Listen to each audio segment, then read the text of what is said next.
So gratitude is, I would say, maybe one of the most important muscles for us to build and exercise regularly. I feel that way strongly because I think gratitude is an extremely grounding attitude to have versus something that can make you feel maybe overly excited or particularly down. I think it allows you to be very grounded. And not that we're trying to flatline and be like even keel 100% of the time, but I think gratitude is a grounding attitude to have. And so it's really important, especially in moments of challenges and potentially in setbacks, to focus on gratitude. And specifically for me, I look at anything and everything that I experience as there's a lesson in it.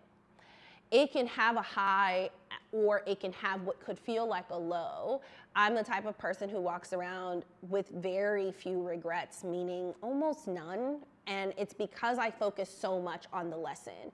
And by focusing on the lesson, I'm grateful for that lesson. I'm grateful for anything that I can learn through that experience. So even when something feels really hard or is very challenging, by orienting and looking for the lesson, then I have that and I can be grateful for that thing that I've learned.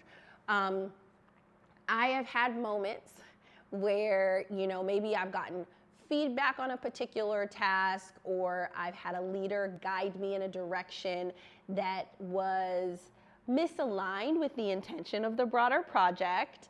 I looked for the lesson in that. I looked for, I pushed where I could push, but not every moment is for you to kind of go up and, fight the good fight. Sometimes there is a lesson in being a good employee that goes along with, what is happening and focuses on adding or tweaking where you are empowered to do so. But I had a moment in my first year in my career where I quite literally cried. I cried in a phone room after feeling like I had put myself forward. I had really busted my butt. I did an entire kind of task or work paper.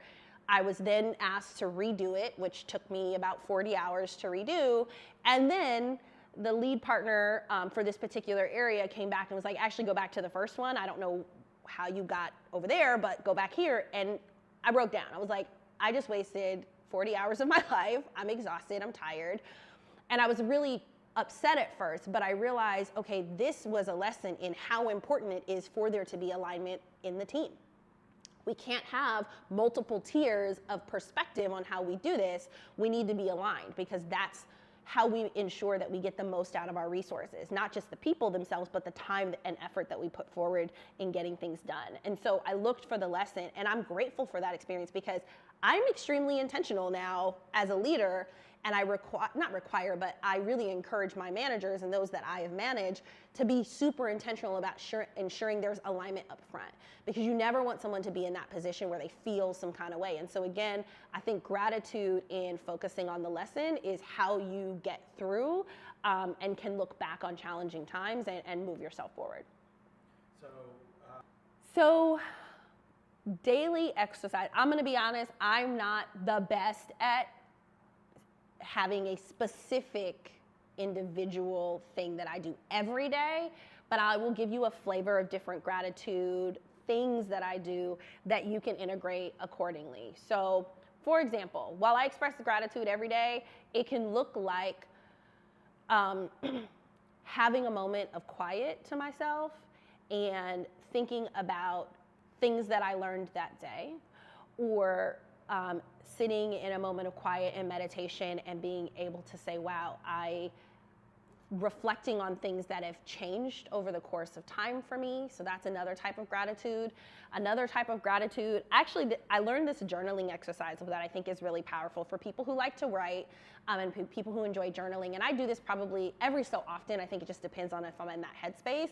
But it's to think of 5 things for each of your 5 senses that you're grateful for. So I'm grateful for the sound of, the wind in the trees. I'm grateful for the smell of like fresh rain. I'm grateful for the taste of, you know, my favorite Ethiopian dish or what have you, right? And you pick these things, and by coming up with that list and sort of sitting with it, you can also go through like an open writing exercise to actually express that in long form. But I think it gives you a sense of like, again, grounding. It's like taking all of this stuff that sometimes we take for granted, the things that we can taste, feel, smell, see, hear, we often take those things for granted. And so there's this opportunity to take gratitude to its most basic level, as opposed to it feeling like this grandiose, huge exercise.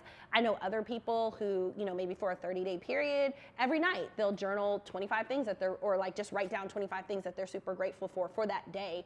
And it just allows them to get into that practice. And so there's lots of different things that you can do, but I do think finding a way every day to express gratitude or to experience gratitude, the attitude of gratitude, is really powerful. Another thing that you can do is express it to other people, meaning actually thanking other people for things that they have done for you. And that can be a little text to a personal, you know, friend or to a family member, or it can be on a call with the team and just thank somebody for something that they did in service of like maybe your area or your work or for the greater team.